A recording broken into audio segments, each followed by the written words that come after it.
यहाँ तृप्ति के लिए कि किसी की पेट में जब तक पेट में भूख होगी तब तक भक्ति नहीं आ सकती, इस भाव से यहाँ पर भी एक बहुत बड़ा लंगर बना है। अगर आप देखें तो ये रथ दिल्ली से चलकर आया है, राधे कृष्ण के साथ साथ श्रील प्रभुपाद की सुंदर मूर्ति भी है। इसके बारे में जानने के लिए सीधा यहीं पर चलते हैं। बड़े वरिष्ठ लोग हैं इस्कॉन से जुड़े हुए, युधिष्ठिर गोविंद दास जी हैं और गौरांग दास प्रभु हैं। नमस्ते। मैं हरे कृष्ण कहूँ कि हरे राम कहूँ? दोनों कहिए। जय श्री राम। जय श्री राम कहूँ। जय श्री राम। तो कृष्ण के उपासक राम की नगरी में राम के लिए काम कर रहे हैं। हम तो कृष्ण के भी उपासक, राम के भी उपासक हैं, दोनों एक ही हैं। क्योंकि जब आप देखिए भगवान कृष्ण भी जब यहाँ स्वयं अयोध्या पधारे थे, और ये एक ऐतिहासिक पल है जहाँ पे हम भगवान कृष्ण और भगवान राम का, जो दोनों ही हम हरे कृष्ण जब जपते हैं, हरे राम भी जपते हैं। हाँ। तो उन दोनों का प्रचार प्रसार करने और उनका यहाँ पे आशीर्वाद प्राप्त करने के लिए पूरे विश्व से भक्त यहाँ आए हैं। जी, एक प्रश्न है, मैं गौरांग प्रभु से हमेशा पूछता हूँ, मैं चाहता हूँ कि जितने लोग इसको समझे उसको समझे कि उपनिषदों में तो कहा गया है कि हरे राम राम राम हरे हरे, हरे कृष्ण कृष्ण कृष्ण हरे हरे, लेकिन वहाँ चैतन्य महाप्रभु का जो सिखाया मंत्र है वो उल्टा है, रिवर्स है। राम तो पहले आए थे, तो इनके महामंत्र में कृष्ण कैसे पहले आते? सर, आपको भी पता है कि जब तक कोई भी प्रोडक्ट यूज़र फ्रेंडली न हो तो वो लोग उसको प्रयोग नहीं कर पाते।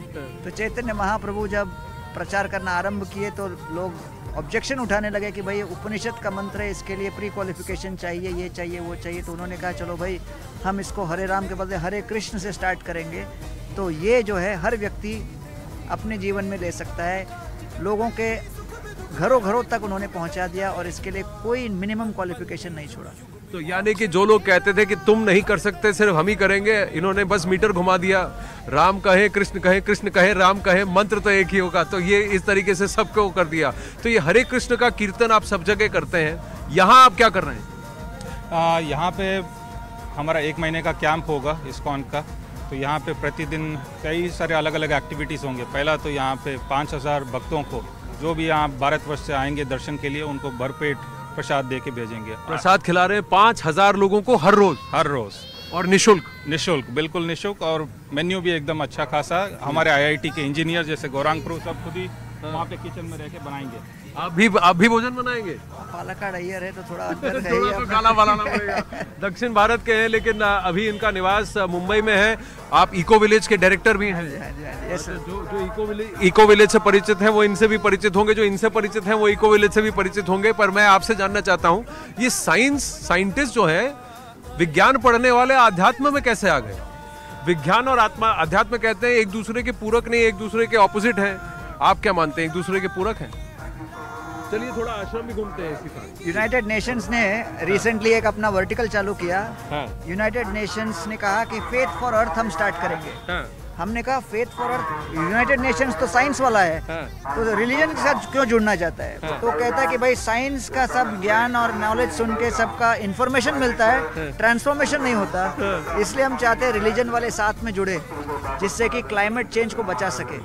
तो यूनाइटेड नेशन ने खुद स्वीकार किया है कि जब तक धर्म और विज्ञान एक साथ नहीं आए, हम इस क्लाइमेट चेंज क्राइसिस को नहीं बचा सकते। यानी मानव का उत्थान तभी होगा जब धर्म और विज्ञान साथ में आएंगे। 100% फॉर श्योर। और प्राइम मिनिस्टर मोदी भी वही कर रहे हैं, ट्रेडिशन को टेक्नोलॉजी से जोड़ रहे हैं और भारत आगे बढ़ रहा है। भारत ट्रेडिशन को टेक्नोलॉजी से PM जोड़ रहे हैं, यहाँ धर्म को विज्ञान के साथ जोड़ा जा रहा है।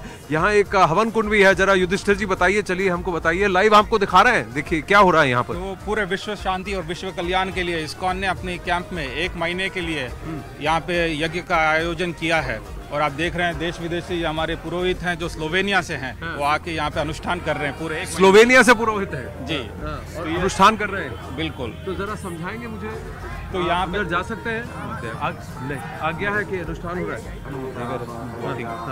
तो यहाँ पे आप देखेंगे कि हमारा यज्ञ कुंड बना हुआ है और कलश स्थापना हुई है। अलग अलग भगवान के, विष्णु के अवतारों को यहाँ पे आवाहन किया गया है।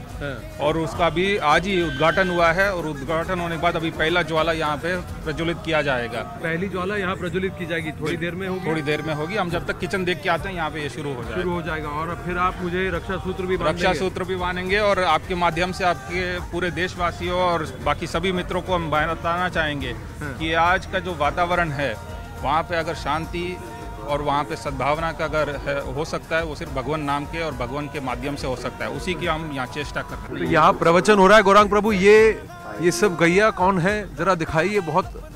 अरे बाप रे, ये हमारे रथ यात्रा के गाय हैं और पूरे भारत भर में ये लोग ऑलमोस्ट 18 बार टूर कर चुके हैं। और भगवान गौर निताई को जहाँ पे आपने स्टार्ट किया था अपना, उस रथ के जो है मेन कैरियर्स यही लोग हैं।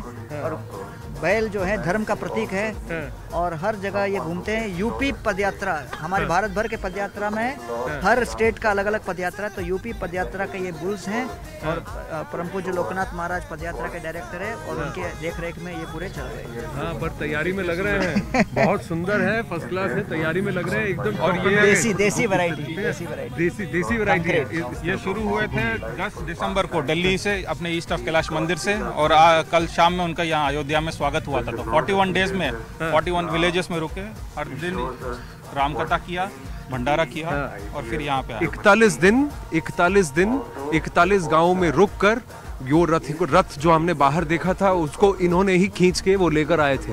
हाँ, आराम से देखिए, बड़े बैल हैं, बड़े बैल हैं, उत्तेजित हो रहे हैं थोड़ा सा। तो हम यहाँ से आगे चलते हैं। और आप हमें अभी कहाँ ले जा रहे हैं? आप हमें रसोई की तरफ ले जा रहे हैं, जरा पीछे संभलिए। एकदम बड़े बैल हैं, आप देखिएगा। हम इस वक्त आपके साथ लाइव जुड़ रहे हैं। मैं सब आपको एक्सपीरियंस लाइव कराना चाहता हूं कि यहाँ कितना बड़ा आयोजन किया जा रहा है कि 5000 लोगों के लिए यहाँ पर लंगर बन रहा है। तो चलिए आप हमारे साथ चलिए, आगे अंदर लंगर चलते हैं, आपको किचन दिखाते हैं। यहाँ पर प्रसाद आप कह रहे हैं 5000। अपना रेल सिस्टम भी चलता है, गौरांग प्रभु बताएंगे। अच्छा, ये रेल सिस्टम क्या है खाना लाने के लिए? देखिए सर, भारत तो चल रहा है गाँव के आधार पर।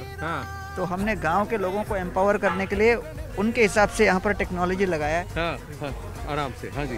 तो बहुत ही सरल टेक्नोलॉजी, सिंपल एल्युमिनियम पाइप्स को यूज़ किया है और छोटी सी ट्रॉली बना दी और एक हम लोग ने चेन और पुली सिस्टम बनाया जिससे कि बैक पेन ना हो और आराम से उठ सके और रख सके।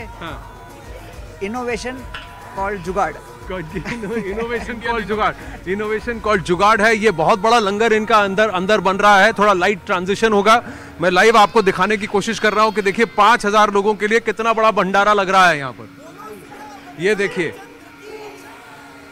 ये यहाँ पर आधुनिक तरीके से, अरे वाह, ये वर्ल्ड का सबसे बेस्ट वेजिटेबल कटिंग मशीन है। इसका नाम है हॉल्डे, जर्मन मेड है। 200 आदमी का काम ये एक मशीन अकेले करता है। 22 प्रकार के ब्लेड्स इसके अंदर हैं।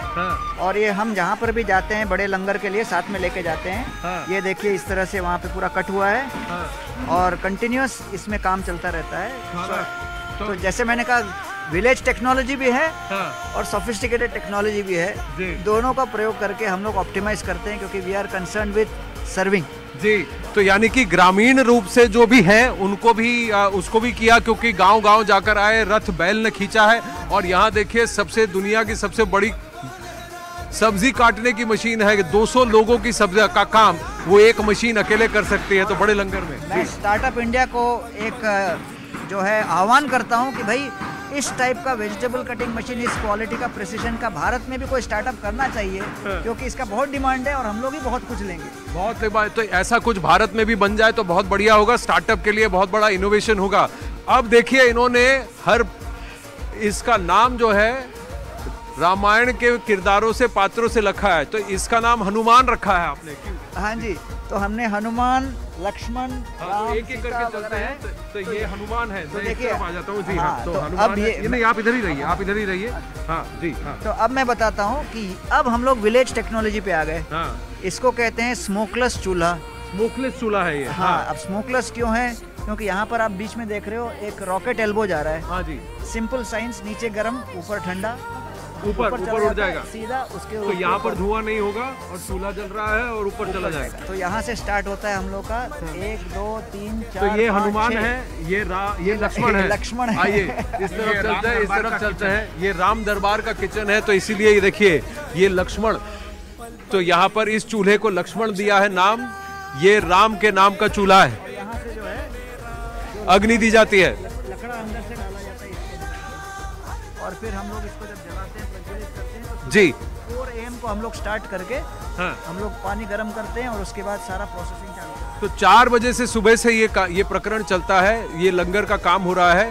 हम बात करते हुए भी चले कि मैं आपसे जानना चाहूंगा गौरांग प्रभु, लोग जो राम को काल्पनिक कहते हैं, आपने तो राम जी, लक्ष्मण जी, सीता मैया के नाम का, हनुमान जी के नाम का चूल्हा लगाया है, पर लोग राम को काल्पनिक मानते हैं, तो क्या राम काल्पनिक है? राम क्या, लोग तो चाहे तो बहुत इस जगत के एग्जिस्टिंग वस्तुओं को भी काल्पनिक मानते हैं। तो इसलिए हम लोग का आधार है शास्त्र और हम लोग का आधार है संत। तो गुरु, साधु और शास्त्र हम कहते हैं, इस प्रमाण के आधार पर हम लोग उनको वास्तविक मानते हैं। और कोई काल्पनिक वस्तु इतने साल तक अपना मार्केट नहीं बना के रख सकती। तो इसलिए जिस तरह का आप माहौल देख रहे हो और जिस तरह की श्रद्धा और लोगों का अनुभव आप देख रहे हो, इससे आप समझ सकते हो कि भाई रामचंद्र जी की सेवा पूजा में जो आदान प्रदान है वो वास्तविक है।